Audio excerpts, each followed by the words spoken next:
Hi, everybody. Welcome back to It Takes a Village, the podcast where we talk about community, belonging, and what it means to be on this journey we call life together, which is pretty exciting most of the time.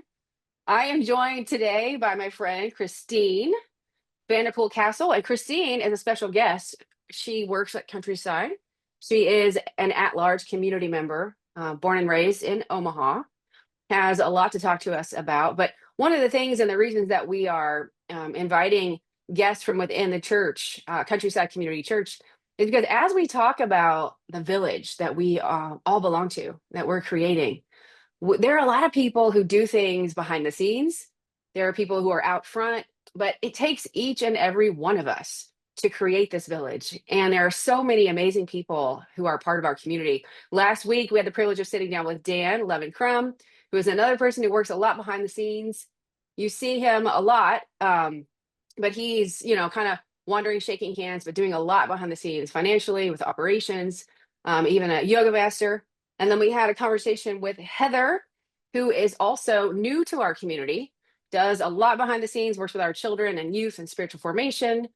So many amazing, gifted, and talented people who are part of our village.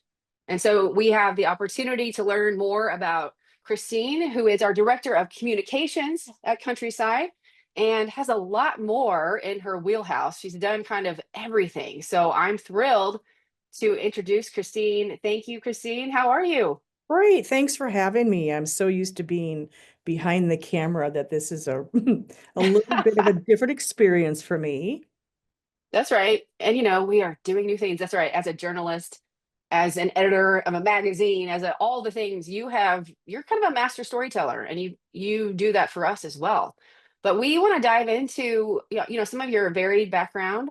Mhm. Even I know you have taught, at different levels in the education system. And we'd love to hear more about that. And then we ultimately want to know for all the amazing things that you've done, fighting fires, I mean, windsurfing, you name it. What inspired you to step into the world of church communications? Good. We start there. Wow, this is it's kind of a full circle actually. I started too many years ago. We don't want to talk about that, but I started out my career in journalism, and as a journalist, what I really wanted to do was make a difference. That's why I Mm, got into journalism. And then as you morph through, my career and everything, I went from newspapers to magazines to PR, marketing, et cetera. You get into some areas that are stretch your mind a little bit. Um, mm, since the last I bet. position that I had before coming to Countryside was at one of the nation's largest broker dealers, finance. Mm, mm, And from going from journalism where you want to deal with doing the right thing, and then you are stretched value wise going mm, to certain areas. It was a stretch. And after mhm, I completed my work there, I was so drained. mm, I wanted to live my values, not just in my personal life, in mhm, my professional life as well. And this position came up. It was the first time Countryside never had a communication manager or a mm, director. And I went, you know what?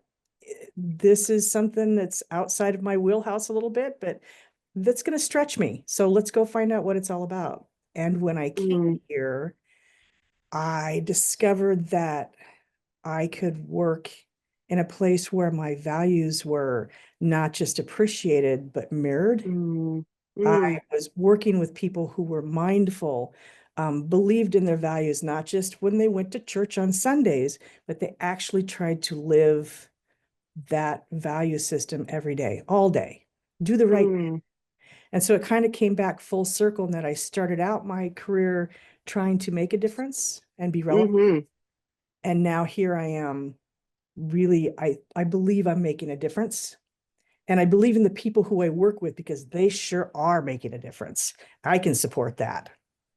Oh, that's great. I love that. I mean, listen, just the way that you tell kind of that story that has unfolded, not even highlighting the many things that you've done, but it's like the through line Mhm. has been, always called to make a difference. Yes. right? And you've done that in every sector and every role, even in roles probably where it was challenging to find that, how do I do this? Mhm. But, we're thankful that that through line includes us, at Countryside.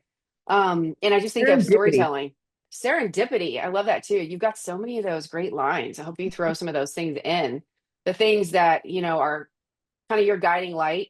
And Yeah. I know that you share so much of who you are with us and the staff. We get the benefit of sharing time with you. Not everyone knows you quite as well, but we're hoping to highlight and give just a little peek into the life of Christine. But one of the things that I think you do so well, and I think clearly you have the skill set for, but beyond the skill set is the way you share and tell stories, not only your own, but that through line of storytelling and weaving together, Yeah. life's ups and downs and how there's always this thread of wisdom. And, one of my things is always the Hopi proverb, right? It's attributed to Hopi, but whoever tells the story rules the world.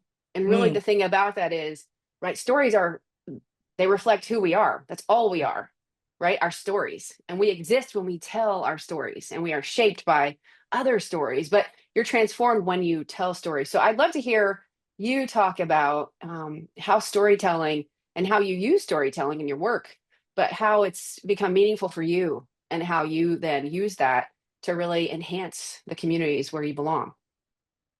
Sometimes it takes somebody outside of your own brain to elucidate or to pick out something that drives you, like storytelling. I Mhm. guess it is at the heart of what I do. It's always been at the heart of what I do, how I live my life, because storytelling is at the heart of good communication. It Mm, connects us. And in a faith community like ours, it's not just about sharing events, it's about sharing the bigger story of faith and hope and love. Stories help people see how they're part of something bigger, something meaningful. It shows mm, the impact of our giving, of our work, whether it's through service, personal growth, or community connection. mm, Storytelling invests into the journey. It makes that abstract tangible, and it helps deepen our bond with each other and with mm. God. Of course, gosh, we need to get you out front more, Christine. What are some of the ways that, all of those things, like what are some of the ways that you are kind of thinking about working to enhance Countryside's, you know, visibility and storytelling? There's so many tactical things, right? Ways to use Wow. digital media and all the things like how are you thinking about transformative work that allows us to do that? I know this is probably something you go to sleep thinking about and wake up thinking about always. How do we continue to tell that story and lift off the page? Yeah, I think people kind of laugh because I preface a lot of conversations with, I was thinking at 2:30 in the morning last night, because I do that. I wake That's up right. and your brain is just kind of churning. Um, Mhm. Without getting into the nitty-gritty, sometimes when you get too granular, it gets wonky. But we're Mhm. really working on enhancing how we can share the mission of Countryside by focusing on authentic, engaging communication. Our Mm, digital strategies include refining our social media for fostering communication. We're updating the website. These are things that can't be seen yet because they're not quite rolled out, but it's mhm. the back end of everything. This is what we're working on, and I think people Mm, see it going forward. We're going to expand our video content with stories for the congregation. We've already started to mm, do that with sermon highlights. We're going to start pulling those out. We want to get a little bit more interactive so that the congregation can, our community can share their own experiences. The mm. goal is to become more connected, to create an inclusive space where everybody feels involved and valued in our mission. And that's wonderful. I mean, we've already seen you, the effects of your work and the way that you kind of came in and really immerse yourself in the community right away. Sort of this 360 to then up close and personal. You started on the communication, which was one of our, strongest areas of communicating, that newsletter, sort of a let's tell our story. And you just kind of brought it to a whole new level. Really, like, I feel like every time somebody takes one of those newsletters, you learn so much more about the genuine nature, right, of Countryside and the people who are there. So you've Mhm. done that already, and now these things, right, are Yeah. on the move. we're excited about the website. We're excited about the ways that we are, and what you said, the heart of it is connection. Like we're Yeah. trying to help people connect and belong in this faith community, which is so vital. So we appreciate so much you leading those Okay. aspects of this role. One thing that people don't always kind of get is, well, what's different about, and I would love to hear your response to this. Mm. Church communications can be unique compared to other fields. Like you have worked in so many other places. What was sort of like, whoa, surprising, or I didn't expect this, or just new to you coming in to do this job for Countryside compared to like running a magazine or other things that you've done? Yeah, that's sometimes I think that it's not so much how different it is by how similar it is, but there Mm, are some things about church communications that are truly unique. Coming from corporate background where everything's hierarchical, mm, and then you walk into a congregational situation where everybody's got a part in it. I don't think people right. understand or can appreciate how much collaborative work goes into Mm, church communications. You mm, have to listen a lot. I mean, and I'm sure in your role, this is what you do. mm, Listen a lot. You have to listen to these different layers of different of people. You have mm, so many different elements and parts of the congregation. You have traditional believers, you have innovative. I mean, the layers are just enormously diverse. mm, It does make it really interesting, sometimes mhm, frustrating. mm, Ultimately, I try to provide my professional experience to the efforts of the community. The community is what you do this. You do all of this. I'm just mm, here to help you sound better, reach more people, be better in your efforts. And mm, that's where I don't have somebody coming on saying, this is how you're going to do it. This is what you're going to say. The community mm, says, this is what we want to say. This is how we want to mm, say it. And in that is very different.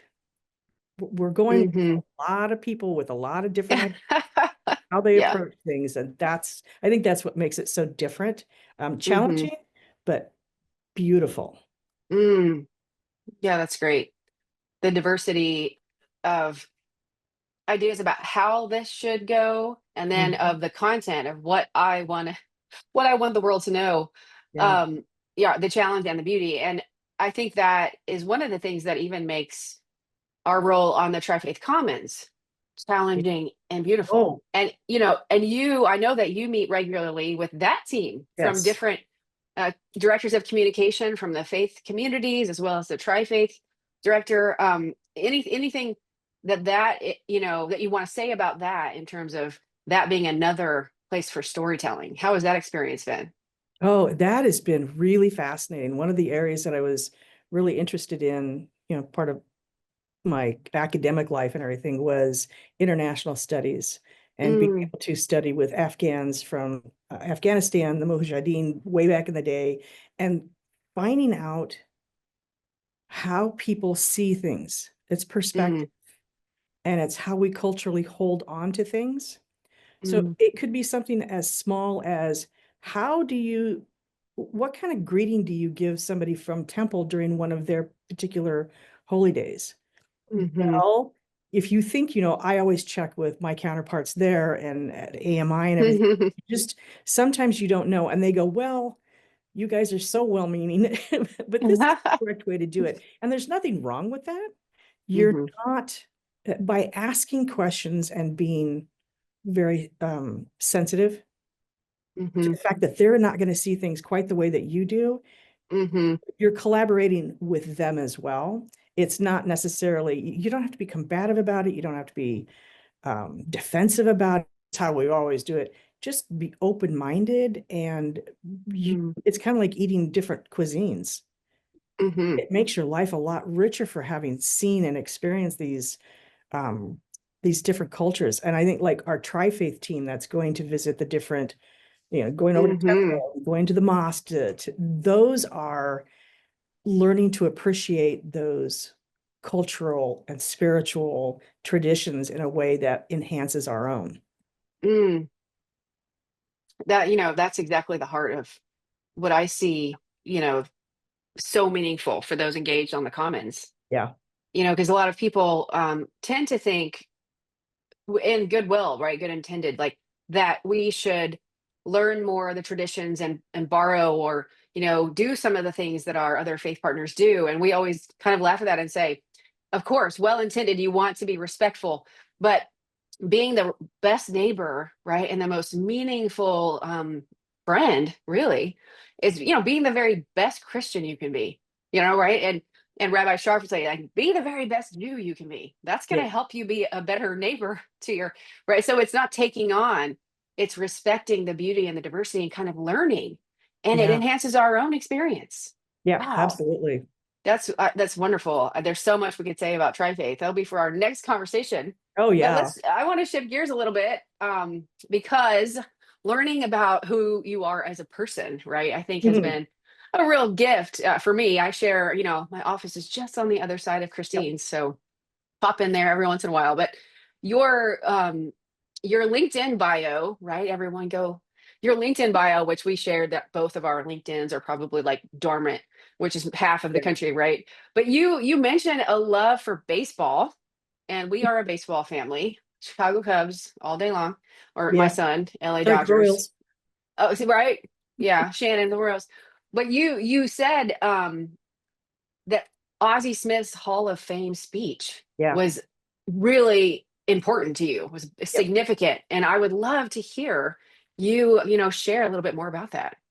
Well, once upon a time when I was teaching communication at college level, I speech was always you always have to teach speech. As an adjunct, Mm, that's one you always have to teach. And I came across Ozzy's speech. You try to give people examples of speeches for whatever reason, use them as teaching moments. And Ozzy's speech, most Hall of Fame speeches are filled with statistics. mm-hmm, Ozzy's speech put storytelling over statistics. mm, It his it was amazing. It was powerful. It was creative. He was very appreciative of his coaching staff, the people who helped raise him, the families that adopted him when he was a young burgeoning baseball shortstop. I mm, mean, it was just a really amazing, and it was filled with passion. His use of metaphors.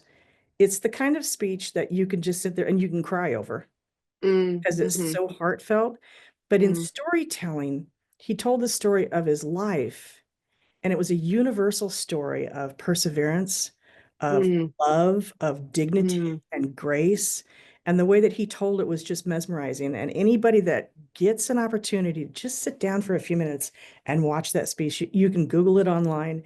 And it's if you love communication, if you love speech, if you love mm-hmm, meaning, if you love storytelling, go watch mm, this. It was just it's heartfelt. It's moving.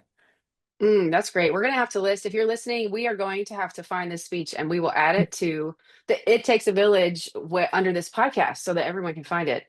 And of course, I mean, that whole putting storytelling above Yeah. statistics, that's the opposite of sort of like what the world says, right? To be great, you need to tell everyone how great you are and it should be Yeah. measurable, right? Yep.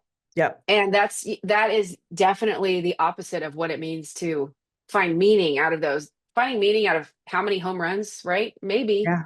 but it was that grandfather who went out and threw baseball with you. It was that, Exactly.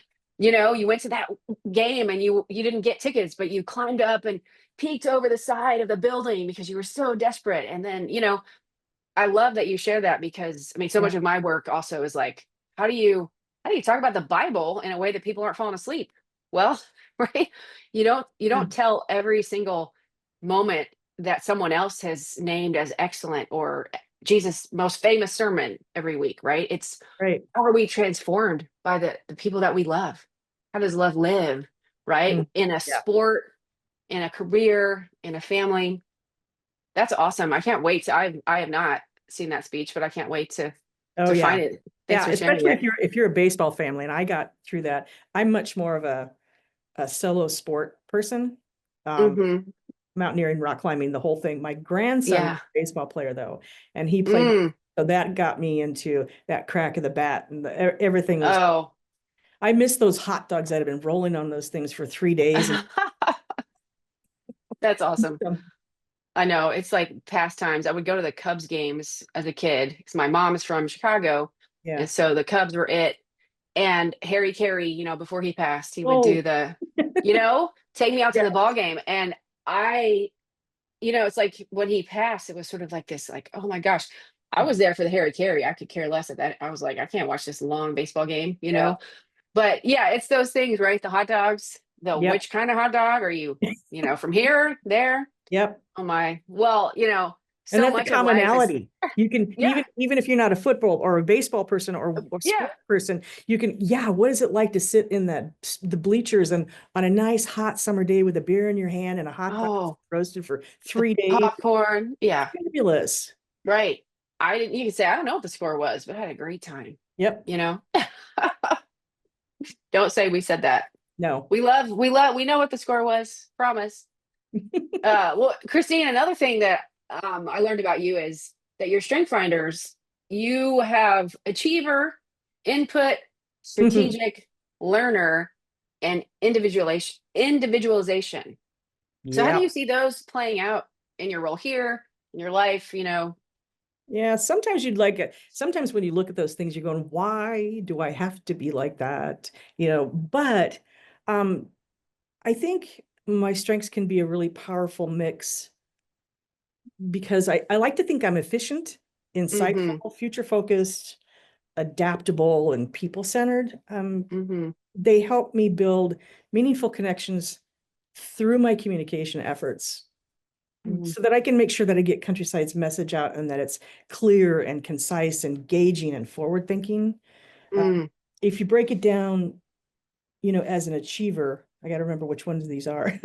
I like to yeah. thrive on getting things done, whether it Mm, crucial in managing communications, deadlines for newsletters, social media updates, event promotions. Those are all these are things I get them done. I want to check them mm. off the Yeah, check them off off, the list. off the list. The input is a very interesting one. That's Mm, where I try to gather insights from all sorts of different sources, congregational feedback, other mm, church models, industry best practices. Everything that I pull together is engaged for Countryside's communication strategies. It helps mm, create content that's rich with meaning, mm-hmm. that are informative and engaging. As for strategic, Mm, strategy. I like to yeah. anticipate challenges and I want to find the best ways to reach the different people, the audience segments that we have. It Mm-hmm. helps me prioritize messaging, um, Mm-hmm. making sure that the important church initiatives, whether it's stewardship, new programs, and major events, those get the attention that they need. Um, and the learner probably is one of my favorite ones.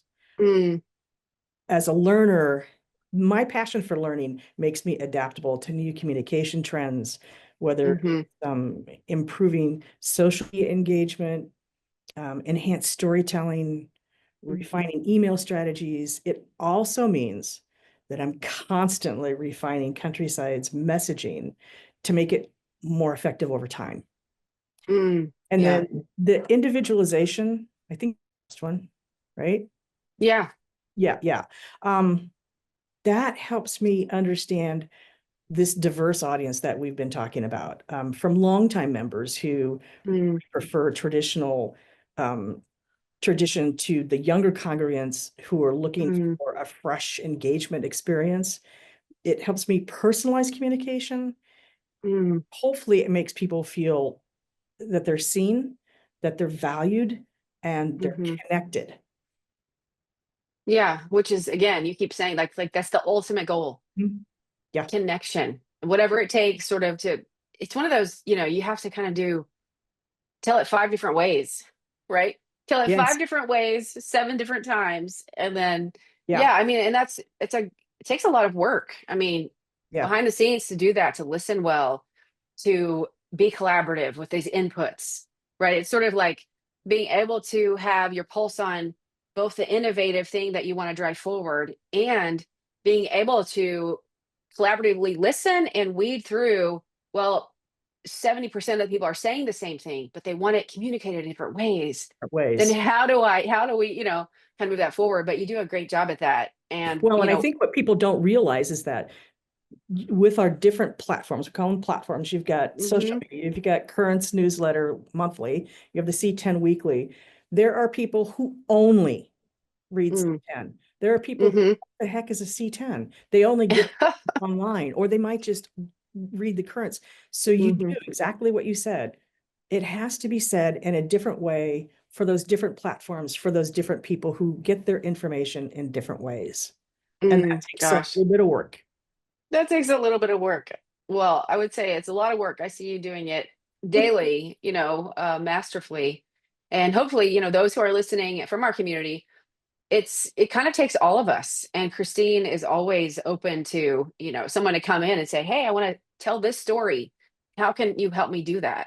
I think Yeah. that's one of your skills is helping people know what they're trying, what the heart is of the message that they want to share, right? Hmm. And then you kind of help ask the right questions to pull that out.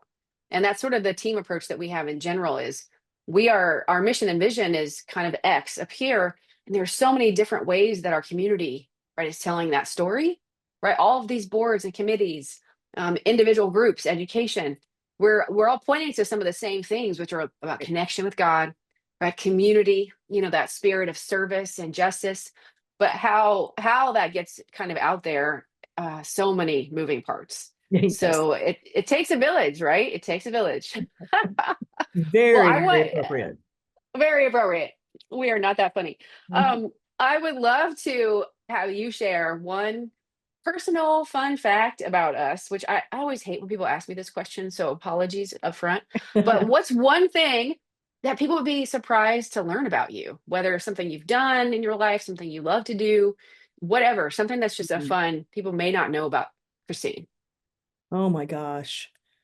I don't know if it's fun. Being an introvert is at the core of I am extremely introverted, but I think um, people are so accustomed to seeing me behind the desk and I don't move, they don't realize that I've had a lot of experiences, whether it's, Mm, crewing hot air balloons or, backcountry rescue. But I think mm, one of my, and here again, it's that making a difference thing. mm, Is if you know what a prescribed burn is. mm-hmm, Okay, prescribed burn is where the forest firefighters will come in and burn an area so that you don't have these huge fires that are taking place in California, et cetera.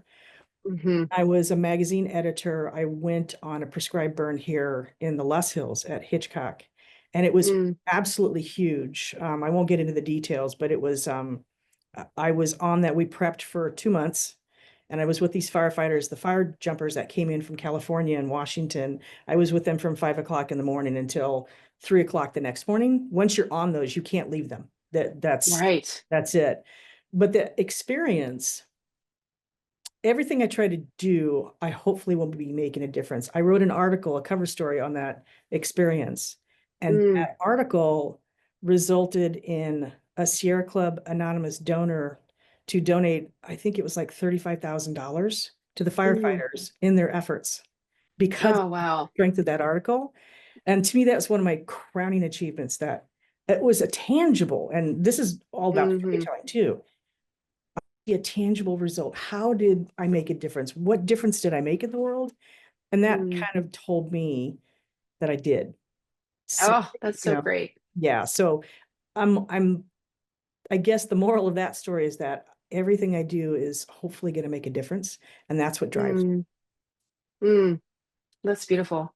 Well, I want to ask you, and for those listening, in the same way that you just, shared this story, it's like a transformative story from Mhm. passion and the work you're doing, Yeah. diligence and commitment to that work, and then immersing yourself in a community, right? In a group on this scene. Um, then being able to tell that story and affect change, Yeah. right? It's so inspiring. And that is so much of the work that we do in faith communities. And right now the world feels like it's on fire. The prescribed burn is like, whoa, the Yep. whole world's on fire. And so some of these prescribed burns metaphorically are, well, what can we do What are we doing? How can we make change in these small little segments, these small little areas of our lives and the community work that we're doing? And, through storytelling, that's a major part of that, whether it's a speech to go to a hearing and, share something, pushing back against legislation, right? There Right. are so many different ways that we tell stories that affect change. I would love, for people to hear from you when they're thinking about, well, maybe through our channels at Countryside, like what is a way that I can engage, or how can I support Christine's work or the church's work, um, in a way that might eventually lead to maybe not a $35,000 grant, but maybe, right, in a way that moves the dial on the mission and vision of Countryside. How can people support your work and lift up the work of the church in the way that you just kind of shared an example from your past setting? I think it's really important for people to remember, and I have to remind myself of this every day, that it's not those big, huge fires that sometimes make the biggest difference. It's these small steps that we do, that we take, um, every little step. So Mm, whatever you can do, I mean, even the small things like if you want to help us get our mission out, get our statement out, these are small things you can do. Follow us on social media, share mm, those with, when you see something that really resonates with you, share it with your own community. Let them know about mhm, Countryside and what we're all about. That helps us reach even more people who might benefit from who we are and what we do. mm. Share pictures from your events. Like if you're at the House of Bath, lovely new program that you Right. together, to share those pictures with us, the ones that we can share online so that we can show people. Some people are more driven by graphics or photos. If we can show pictures of us doing the things Mm, that we do, living mm, our lives, living our values, and having fun at it, they can mm, see themselves in it.